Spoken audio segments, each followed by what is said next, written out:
Welcome to F007 Channel. Dukung terus F007 Channel dengan like, share, comment, and subscribe. Melanjutkan cerita berikutnya dari Battle Through the Heavens.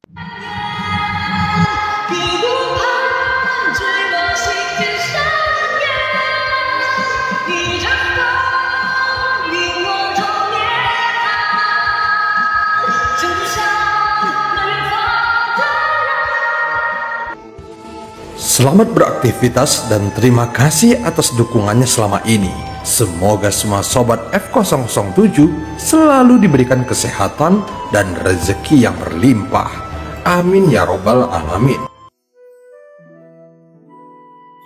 Pada part sebelumnya, setelah melakukan konfrontasi singkat dengan glasir darah raksasa, Xiaoyan menemukan kemampuannya cukup istimewa dan semakin meningkatkan keinginannya untuk menjadikannya avatarnya.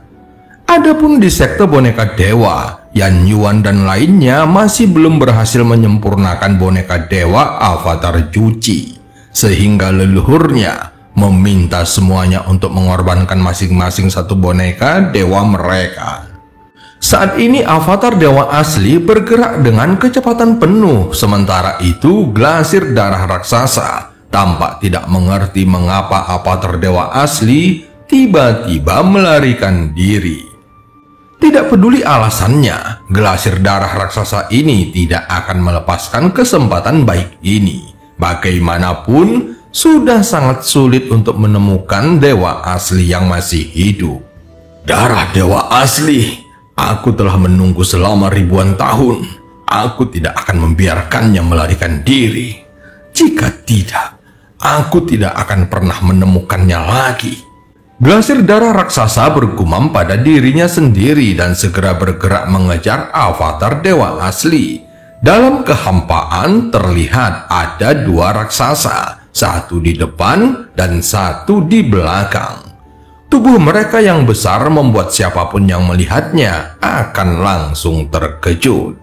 Meskipun avatar dewa asli tidak memiliki guntur ekstrim, namun kecepatannya tidaklah lambat. Kecepatan glasir darah raksasa sangat cepat, namun selama Xiaoyan ingin pergi, maka dia tidak akan bisa menghentikannya. Jangan mencoba untuk melarikan diri. Aku sudah menunggu selama ribuan tahun dan sudah memeriksa seluruh dunia kuno dewa abadi dan iblis. Namun tidak ada lagi dewa asli yang hidup. Sekarang setelah menemukanmu, aku tidak akan melepaskanmu begitu saja. Biarkan aku menghisap darahmu. Teriak glasir darah raksasa dengan penuh kegilaan. Faktanya dengan kekuatan dewa asli super raksasa, Xiaoyan bisa saja menghancurkannya. Namun tujuan utama Xiaoyan bukan untuk bertarung dengannya, melainkan menyelamatkan avatar Juci. Sehingga tidak ada salahnya memancing makhluk ini mengikutinya ke sekte boneka dewa dan menjadikannya sebagai salah satu avatarnya. Ikuti aku, maka aku akan memberimu darah. Suara Xiaoyan terdengar bergema, dia bahkan mengangkat tangannya dan memercikkan darah dewa asli dari ujung jarinya. Melihat darah dewa asli, glasir darah raksasa menjadi sangat bersemangat. Dia langsung melompat ke depan dan menelannya. Hanya saja, setetes darah ini tidak cukup untuk memuaskannya. Tentu saja Xiaoyan memang tidak berniat memuaskannya. Tujuannya adalah membuat glasir darah raksasa tetap dalam kondisi gila.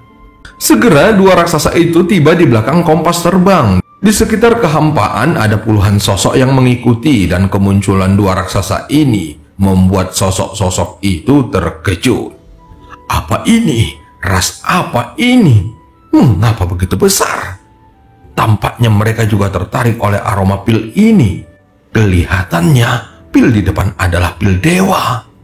Beberapa orang yang awalnya ingin menyerah, tetapi setelah melihat semakin banyak orang yang tertarik, mereka menjadi semakin bersemangat dan tidak jadi pergi. Setidaknya mereka ingin melihat seperti apa pil tingkat dewa itu, meskipun mereka tidak bisa mendapatkannya.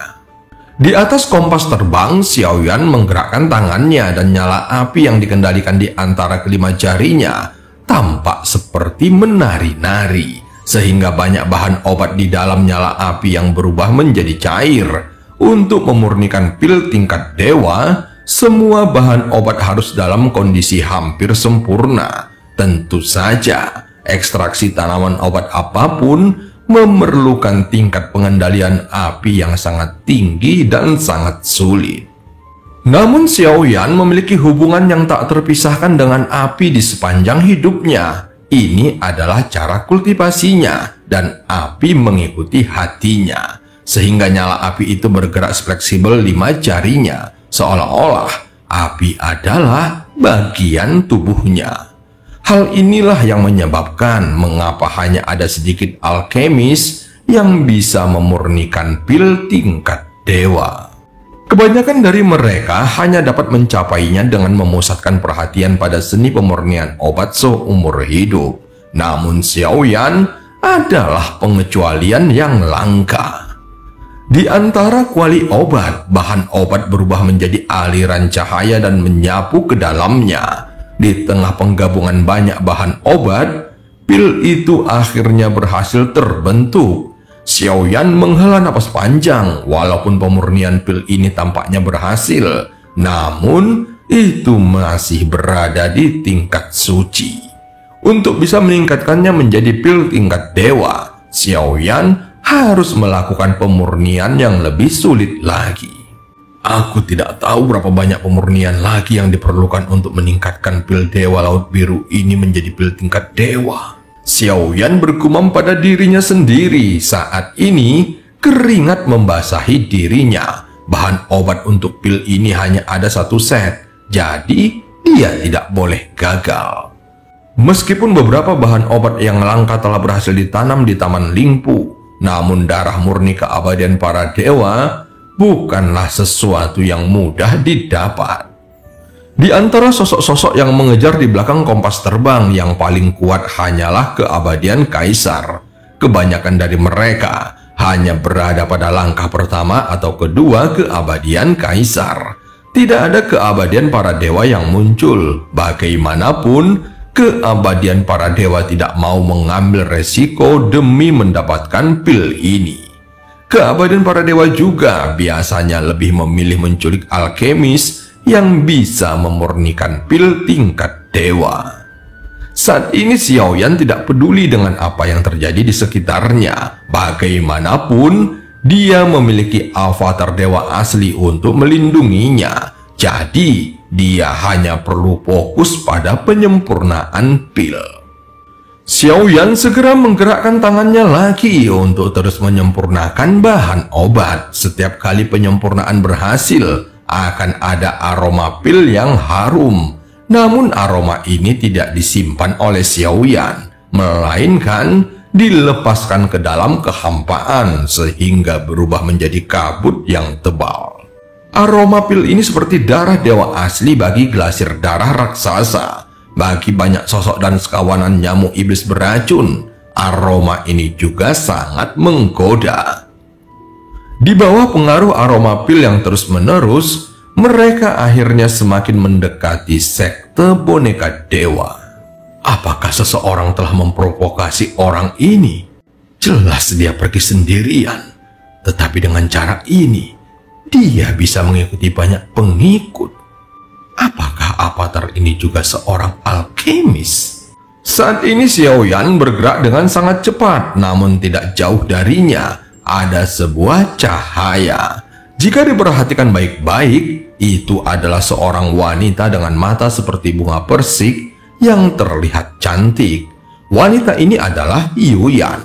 Meskipun Xiaoyan menolak bantuannya, namun Yuyan tidak akan benar-benar mematuhinya. Ini semakin menarik. Jika dia benar-benar adalah nomor 9, bukankah ini akan menjadi lebih seru? Yuyan berkata dengan sangat gembira, sehingga dia tidak bisa menahan diri untuk menutup mulutnya dengan tangannya. Saat ini pipinya juga memerah dan semakin meningkatkan pesona kecantikannya. Sebenarnya sejak awal Yuyan tidak pernah peduli dengan kekuatan Xiaoyan. Bagaimanapun, dia hanya ingin mendapatkannya. Meskipun Yuyan tidak berada jauh darinya, namun Xiaoyan tidak pernah menyadari kehadirannya. Hanya saja, firasat Xiaoyan mengatakan bahwa Yuyan mengikutinya. Berdasarkan karakter Yuyan, dia tidak akan membiarkan Xiaoyan pergi begitu saja. Tampaknya, selama Xiaoyan tidak meninggalkan dunia kuno Dewa Abadi dan Iblis, Yuyan tidak akan pernah berhenti mengejarnya. Seorang avatar bisa membuat pil tingkat dewa. Apakah tubuh utamanya benar-benar yang mulia? Yuyan bergumam pelan dan matanya dipenuhi kerinduan, seperti api yang akan meledak, seolah-olah dia tidak bisa mengendalikannya. Mampu membuat orang kuat Dewa 9 surga bergerak. Ini memang luar biasa. Selain dirinya, siapa lagi yang bisa membuat orang sombong itu mengambil tindakan? Yuyan terus mengikuti pandangannya dan menyaksikan api yang membumbung di atas kompas terbang. Teknik Xiaoyan sangat cepat sehingga seseorang bahkan bisa melihat bayangannya yang samar. Aroma pil juga terus meluap. Tampaknya pil Dewa Laut Biru ini akan mencapai penyelesaian. 8 kali pemurnian dan belum mencapai pil tingkat dewa. Saat ini Xiaoyan telah basah oleh keringat. Kali ini dia sepenuhnya fokus pada kuali obat di hadapannya dan tidak peduli dengan dirinya sendiri. Karena pil ini hanya memiliki 1 set bahan obat, jadi dia tidak boleh gagal. Sekali lagi, setelah bergumam, Xiaoyan memulai pemurnian yang ke-9. Saat sedang memurnikannya, Xiaoyan merasakan kekuatannya berfluktuasi yang membuatnya sedikit teralihkan. Mungkinkah memurnikan pil ini dapat membantu meningkatkan kekuatanku? Mungkinkah memurnikan pil ini dapat membantu meningkatkan kekuatanku? Dan cerita pun berakhir sampai ketemu di part selanjutnya.